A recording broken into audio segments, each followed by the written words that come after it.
The Jordan Show on YouTube. Welcome back to our People of Intel series. Yes. Last time we dug into Moore's Law. Right. You know that prediction about transistors doubling on a microchip every 2 years? Yeah. It's really been this driving force behind Intel's just relentless innovation. It has been wild. Today we're going even deeper. Okay. Right into the heart of Intel, Right. their R&D labs. That's cool. We'll uncover the stories behind those brilliant minds who turned silicon into the digital revolution we live with today. They really are an amazing group of people. So it's this journey that highlights how attracting top talent and giving them the freedom to experiment can lead to some really incredible breakthroughs. Absolutely. It's a journey that starts with the founders, Okay. Robert Noyce and Gordon Moore. Right. They weren't just brilliant engineers. They had a vision. They were visionaries. They understood that R&D wasn't just a department at Intel. It was the company's core. They invested heavily in attracting the best minds and fostering this culture where risk-taking was not just allowed, it was encouraged. That's fascinating. Yeah. It's almost like they built a playground for geniuses and said, go wild, see what you come up with. Pretty much. Did this approach pay off right away? Well, one of their early wins that demonstrated the power of this approach was the 1103 DRAM chip. Okay. Now, it might not sound as exciting as a microprocessor, but back then, memory was a huge bottleneck in computing. Okay, pause for a second. Sure. For those of us who aren't electrical engineers, what exactly is DRAM and why was it such a big deal? Okay, so think of DRAM as the short-term memory of a computer. Got it. It's where your computer stores data that it's actively working on. Okay. Before the 1103, DRAM was expensive and unreliable. The 1103 changed that. Really? It was the first commercially successful DRAM chip, and it paved the way for the massive memory capacity we take for granted today. So no 1103, no ability for our computers to juggle all the tasks we throw at them today. Exactly. Everything from streaming movies to running complex software. Yep. It all relies on having enough memory. Precisely. That's crazy to think about. The 1103 established Intel as a leader in memory technology, but it was just the beginning. Okay. Things were about to get a lot more interesting Ooh. with the arrival of a certain Italian physicist and engineer named Federico Faggin. Ah, Federico Faggin. Yeah, He's the mastermind behind one of the most significant inventions to come out of Intel, he is. the 4004 microprocessor in 1971. Exactly. Wow. Imagine this. You walk into a room Okay. filled with cabinets of electronics, All right. wires everywhere, and that's a computer. Wow. Faggin, leading a small team, Yeah. managed to put all that computing power onto a single chip. It's hard to wrap our heads around that today. It is pretty amazing. 2,300 transistors crammed onto a single chip. What did people even think when they saw this thing?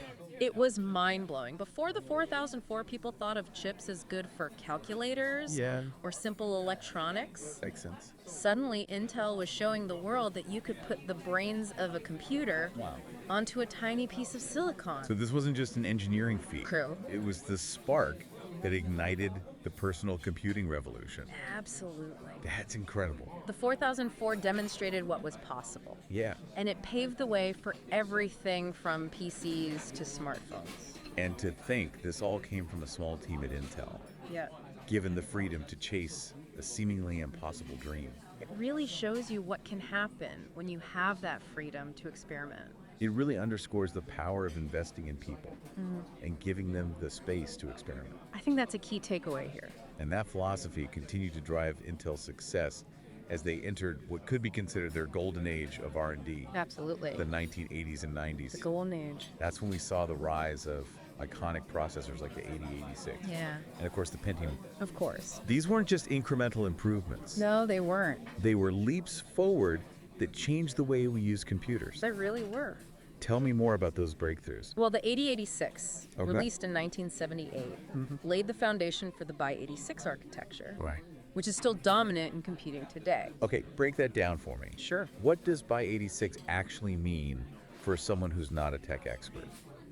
Think of x86 as the underlying language that most computer processors speak. Okay.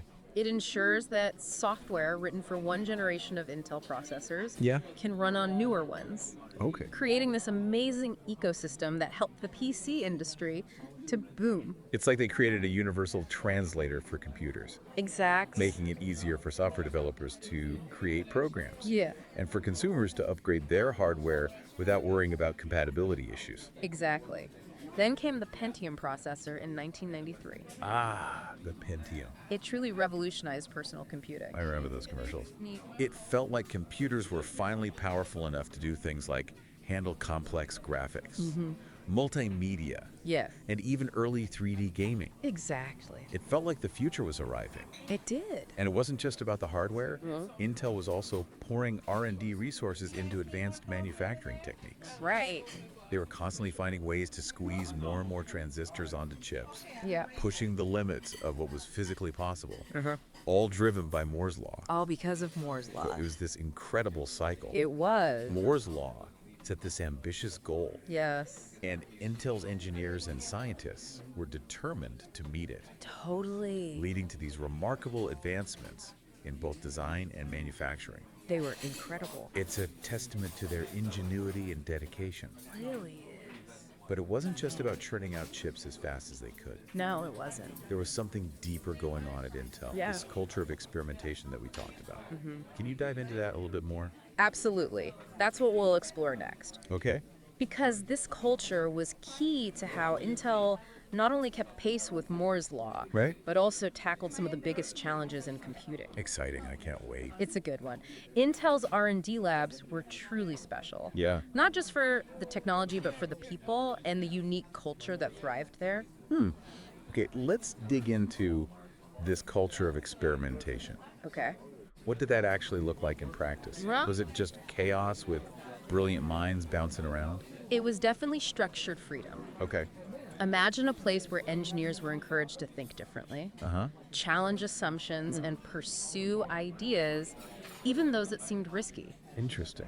Intel fostered a bottom-up approach, believing that innovation could come from anywhere. So it wasn't a rigid top-down environment. No. How did they balance giving people freedom with actually achieving goals Right, yeah. and hitting those Moore's Law targets? They had strong leadership Okay. and clear objectives, but they also understood that the path to those objectives wasn't always a straight line. Right. Mistakes were seen as learning opportunities, and calculated risks were encouraged. That makes sense. A great example of this is the development of 3D transistors. Ah, 3D Yeah. transistors. Yeah. I remember that being a big deal. Huge. But honestly, I'm a little fuzzy on the details. Sure. Can you refresh my memory on why that was such a breakthrough? As transistors got smaller and smaller, Yeah. they were hitting a wall, literally. There's Sure. a physical limit to how small you can make them using traditional 2D designs. So it's like trying to fit an entire library into a shoebox. Exactly. At some point, you just can't squeeze anything else in. Right. Makes sense.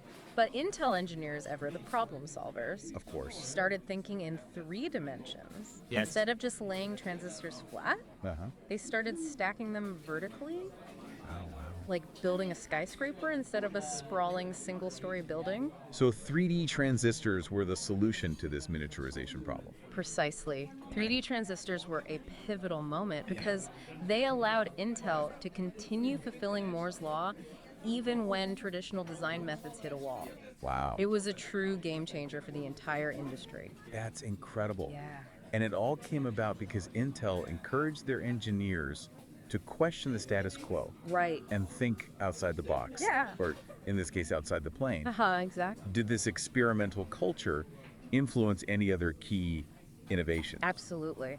It also played a huge role in Intel's breakthroughs in energy efficiency. Oh, interesting. As chips became faster and more powerful, Right. they also consumed more energy, Yeah. leading to shorter battery life and overheating. Right, because who wants a super fast laptop that becomes a lap warmer after 15 minutes? Exactly. Yeah, for sure. Intel realized that energy efficiency was just as crucial as raw processing power, and they were willing to explore unconventional approaches to solve this problem. Like what? They started looking at new materials for transistors, Okay. different ways to manage power consumption at the chip level, and even designing software that could optimize performance while minimizing energy use. So it was a holistic approach, Yeah, tackling the problem from all angles. exactly. But who were the people behind these innovations? Yeah. What kind of minds were drawn to Intel's R&D labs? It was a melting pot of brilliance. Wow. Intel labs attracted top talent from all over the world. Okay. Engineers from diverse disciplines, Yeah. like electrical, chemical, and materials science, Oh, wow. working alongside physicists, chemists, and even software developers. Interesting. It was an incredibly collaborative environment where people from different backgrounds Right. could cross-pollinate ideas. I can only imagine those brainstorming sessions. Yeah. Were they intense, high-pressure affairs? Or was it more laid back and collaborative? There was definitely a sense of urgency and Right. purpose. Especially with deadlines and the pressure to keep up with Moore's Law. Right. But what's remarkable is that those involved consistently describe a strong sense of camaraderie and teamwork. That's cool. They weren't just colleagues. Yeah? They were passionate individuals united by a shared goal to push the boundaries of what technology could do. That's inspiring.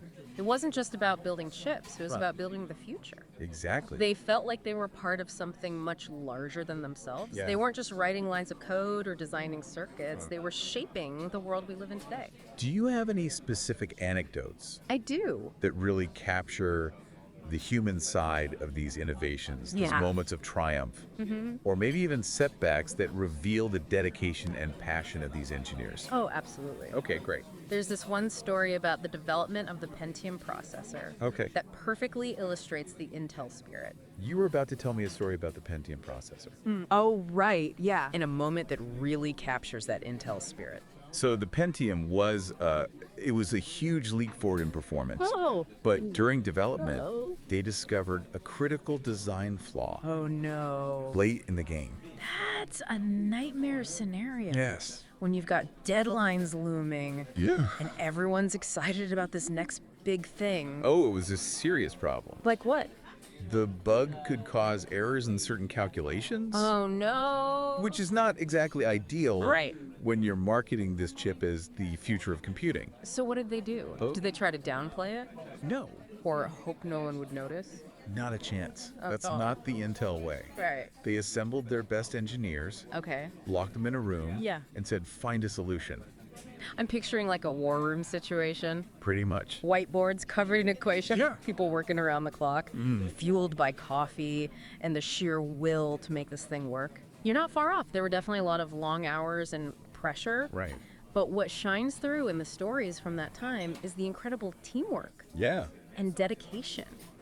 That's cool. People weren't pointing fingers. No. They were pulling together to solve this problem. It's amazing how a shared challenge can bring out the best in people. It really is. So did they fix it? They did. Wow. They found a workaround, Okay. a way to mitigate the bug without having to redesign the entire chip. That's amazing. It was a real testament to their ingenuity and perseverance. They saved the Pentium. They did. Launched it on time. Yeah. And the rest, as they say, is history. It really is. It's a great reminder that even with all the brilliant minds and cutting edge technology, Yeah. sometimes it just comes down to grit and teamwork. Absolutely. The success of the Pentium and really the entire history of Intel's R&D labs, it boils down to people. Yeah. Their passion, their dedication, Right. and their belief in the power of technology to change the world. It's so easy to get caught up in the specs Yeah. and the technical details. But at the end of the day, it's the people who drive innovation. I agree. It's their creativity, their problem-solving skills, Yeah. and their unwavering commitment that makes these breakthroughs possible. Absolutely. So as we look at the tech landscape today, what companies embody that Intel spirit Ooh, that's a good question. of bold thinking and relentless innovation? What lessons can we learn from their story as we navigate this ever-evolving world of technology? I think that's a question for another deep dive. Well, I think you're right. There are so many companies out there doing amazing things. Yeah. It's hard to pick just one. To our listeners, we encourage you to keep thinking about this. Yes. What companies inspire you with their dedication to innovation? What gets you excited about the future? Share your thoughts using hashtag #DeepDiveIntel, and who knows? Yeah, Maybe we'll explore your suggestions in a future episode. that would be fun. Until then, keep exploring, keep questioning, and keep pushing the boundaries of what's possible. Yeah. That's how the next generation of groundbreaking innovations will be born. Exactly. Keep innovating, everyone.